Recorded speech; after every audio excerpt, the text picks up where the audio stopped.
Welcome to Think Big with Dan and Qasim. Join hosts Dan Melnick and Qasim Masood as they explore big ideas, limitless possibilities, and engage with visionaries, entrepreneurs, and thought leaders who dare to dream big, get inspired, motivated, and find practical tips for personal growth.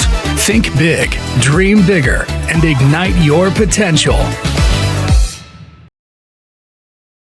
Welcome back, everybody. Our guest today, Nischal. Nischal, please tell us where you're calling in from, first of all, and what you do for a living with the brand Svenklas. Hi, everyone. I'm calling from New Delhi in India. Awesome. I run a fashion lifestyle brand called Svenklas, and we were a 4-year-old brand operating from India, creating products from India for the world. We not only we manufacture our products in India, but we do sell them in Europe, US, UK, Australia, New Zealand. Most of the products that we make in India sell primarily via our website. It's been a long journey for the brand, and happy to talk more about it. Yeah, so tell me a little bit about, I guess, just your background leading up to, creating this brand. Like, did you have a background in the fashion space or in like materials or anything like that? What kind of got you into, wanting to make a brand like this? Yeah, so it's an interesting story.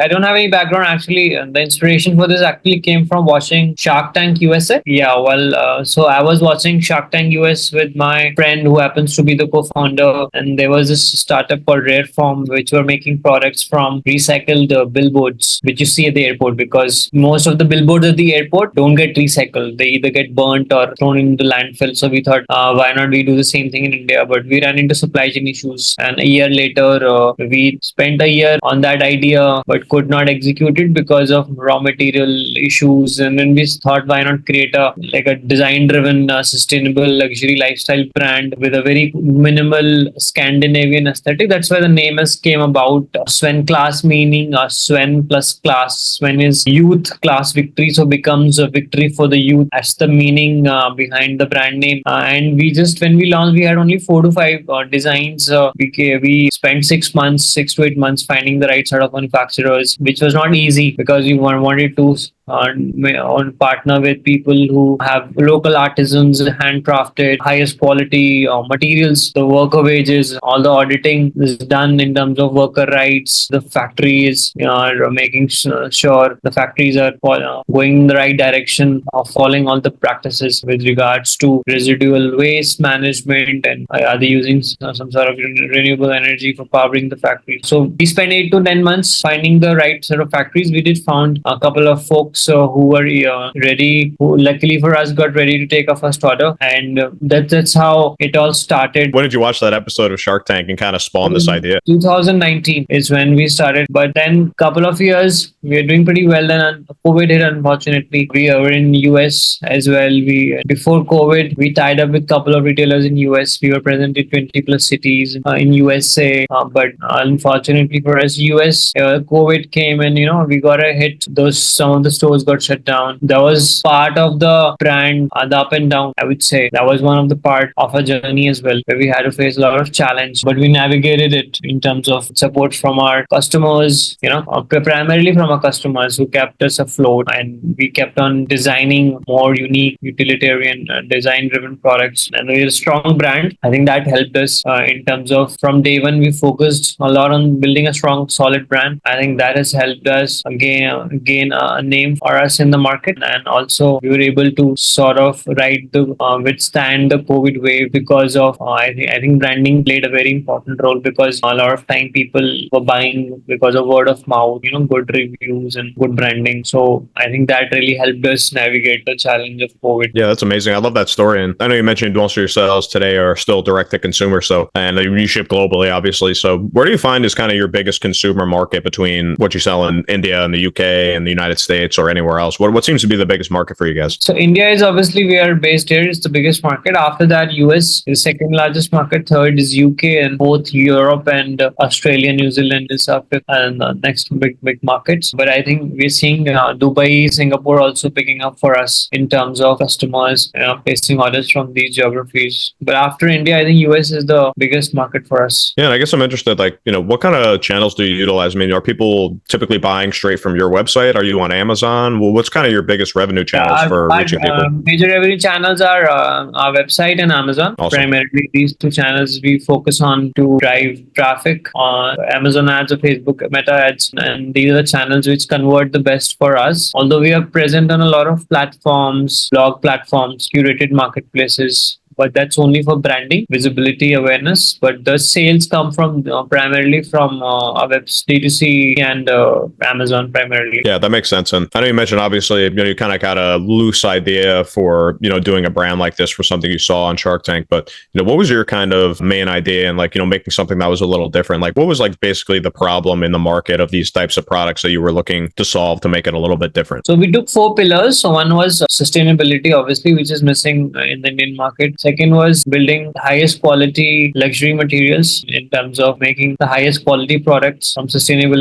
materials and ensuring we give them to customers at an accessible price range, unlike the other luxury brands which charge exorbitant prices. Third is craftsmanship. As I said, all our products are handcrafted by local artisans. Fourth is the design, the very design-driven brand, very minimal Scandinavian, Nordic minimal designs is the brand identity. We wanted to build that brand identity with a design philosophy, a certain brand language and design language. And I think we sort of, the brand stands on these 4 major pillars, and there was white space in terms of people were doing one thing right, 2 things right, but we thought if we get all these 4 things right, I think we can create a good brand in this space where people have access to highest quality products, but at a very accessible price range. I think is a term for it nowadays.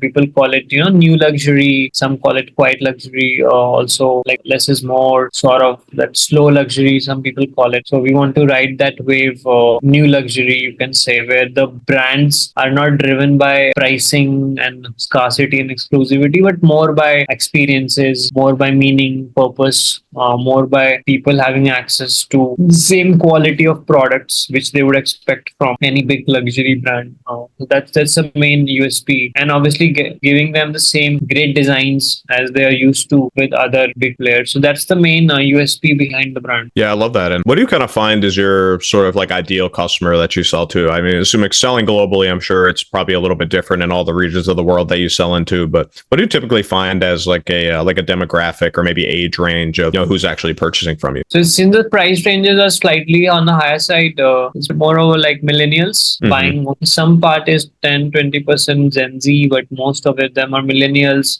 working professionals, international travelers, and higher disposable income professionals from 23 to 45 is the age range. Both male, female is generally what we cater to in terms of the target audience. And do you kind of find even between male and female? I'm always shocked whenever I have somebody on the podcast and they tell me that their product that has nothing to do with gender or anything is skewed 80% male or female. I mean, it's as surprising either way. Do you kind of find it's 50-50 for yours? Ours is 65-35, male 65, female 35, but our products are all really unisex. That's surprising actually to me. Yeah, all our products are unisex because it's not, we don't have a male female segregation, but still considering India, I think it's a bit male skewed size of the population. On the male side is higher, so probably that's the reason. Internationally, it's more split evenly. Gotcha. In fact, it's more on the international is actually reverse. It's more 70% female and 30% male is what we see for international markets, majorly women buying. Yeah, I can see that, especially in the United States. I would definitely assume that it's mostly